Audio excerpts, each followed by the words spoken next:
Bismillahirrahmanirrahim. Kemudian pada kali ini saya akan menjelaskan terkait dengan sesuatu yang diharamkan bagi orang yang dia sedang hadas, baik hadas kecil maupun hadas besar, baik al-hadas al-asghar maupun al-hadas al-akbar. Hadas kecil itu misalnya seperti kencing atau kentut, atau kamu menyentuh wanita yang bukan mahram kamu, ya, maka kamu itu hadas kecil. Apa yang diharamkan bagi orang hadas kecil? Yang pertama adalah sholat. Kalau kamu sudah hadas kecil, tidak boleh sholat, hukumnya haram. Ada sabdanya Rasulullah sallallahu alaihi wasallam, la yaqbalullahu salatan bighairi tuhuri. Allah Ta'ala itu tidak akan menerima sholat dengan tanpa bersesuci. Kemudian yang kedua adalah at-tawaf. Tawaf itu ketika kamu sedang haji atau kamu sedang umrah, kamu akan melaksanakan tawaf. Maka dalam tawaf itu orang itu harus terbebaskan dari hadas tadi. Hadas kecil orang ngentut, tawaf itu haram hukumnya. Ada hadisnya Rasulullah sallallahu alaihi wasallam, innamat tawafu bil baiti salatu. Tawaf di Baitullah itu adalah salat. Salat ini kalau secara lughatan bermakna doa, kan begitu. Kemudian yang nomor 3 adalah menyentuh mushaf, masul mushaf. Wa hamluhu, dan membawa mushaf. Menyentuh mushaf Al-Qur'an.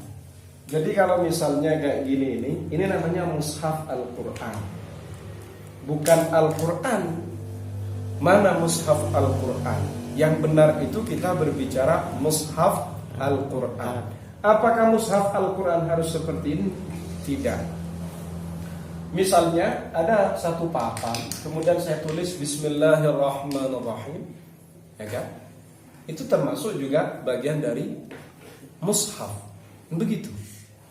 Paham? Jadi lembaran yang kamu tulis al-ayat Al-Qur'annya itu juga bagian dari mushaf Al-Qur'an. Itu tidak boleh disentuh, dipegang, dan dibawa. Paham ya? La yamassuhu illal mutahharun. La yamassul Qur'ana illa tahhirun. Paham ya? Kemudian itu terkait dengan hal-hal yang diharamkan bagi orang yang hadas kecil. Bagaimana dengan orang yang hadas besar? Junub, keluar mani misalnya. Maka dalam kesimpulannya ulama, sesuatu yang diharamkan bagi orang yang hadas kecil juga diharamkan kepada orang yang hadas besar. Bahkan selain 3 poin di atas tadi, ditambahi lagi. Apa yang tidak boleh untuk orang yang hadas besar? Yaitu membaca Al-Quran. Kalau orang kentut misalnya, atau kencing setelah dia membasuh kencingnya, membersihkan najisnya, baca Quran boleh enggak? Boleh, karena itu hadas kecil. Tapi kalau hadas besar, baca Quran enggak boleh. Kemudian yang berikutnya adalah berdiam di masjid.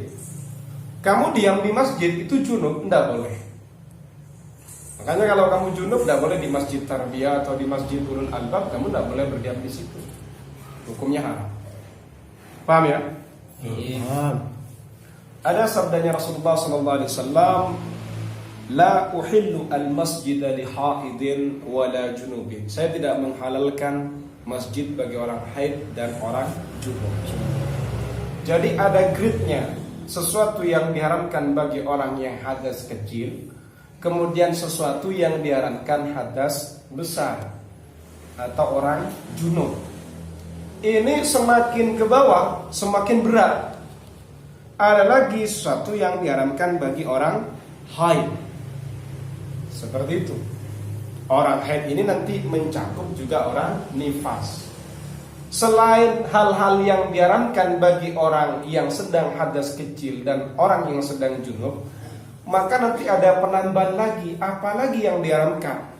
Tambahannya bagi wanita haid atau wanita nifas, yaitu berpuasa, itu hukumnya haram. Berpuasa itu hukumnya haram. Iya, ketika kamu sedang haid atau sedang nifas. Kalau sekarang misalnya jam 3 dia putus darah haidnya atau darah nifasnya. Sementara subuh jam 3 lebih 45 misalnya. Jam 3 sudah mampet, tapi dia belum mandi besar. Dia masih malas yang mau bangun. Mandi besarnya ternyata dia niatin nantilah jam 4. Menurut dia kan belum habis waktu subuh. Ya boleh-boleh saja dia mandi besar ketika itu. Apakah dia tetap haram puasa? Puasanya tetap jalan. Loh, katanya haram. Tidak haram karena darahnya sudah mampet, sudah putus. Kalau urusan puasa tidak harus mandi besar dulu. Kalau mau sholat harus mandi besar dulu. Kemudian yang berikutnya adalah al-wat'u atau jima. Jima ini juga haram bagi seorang perempuan yang sedang haid. Katanya Al-Quran bagaimana? Fa'tazilun nisa'a fil mahid. Kalau katanya sabdanya Rasulullah SAW, isna'u kulla syai'in illa nikah. Lakukanlah setiap sesuatu kecuali nikah, kecuali berjima. Jangan. Kemudian thalithuha al-istimta'u bima baina surrati war rukbah. Bermain-main kenikmatan antara pusar dan lutut. Itu juga haram menurut pendapat yang ketat. Tapi kalau kita menggunakan salah satu imam yang memperbolehkan, asalkan tidak jima boleh, main pahanya, bokongnya boleh kepada istrinya, seperti itu. Paham ya? Jadi tadi itu penting, perlu kalian pahami sehingga kalian nanti sadar, oh ini adalah yang diharamkan bagi orang yang hadas kecil. Ini yang diharamkan bagi orang yang sudah junub. Berarti orang yang junub tadi, selain hal-hal yang sudah dilarang bagi hadas kecil, orang junub lebih ketat lagi. Baca Quran pun juga tidak boleh, diam di masjid juga tidak boleh. Ada lagi untuk orang haid atau orang nifas. Ini juga ditambahi lagi, selain 5 poin di atas ditambahi, tidak boleh puasa kecuali darahnya sudah mampet atau terputus, tidak boleh diwapik. Kalau urusan istimta, enak-enak antara paha, antara lutut dan pusar, itu khilaf. Ada ulama yang mengharamkan, ada ulama yang memperbolehkan. Seperti itu.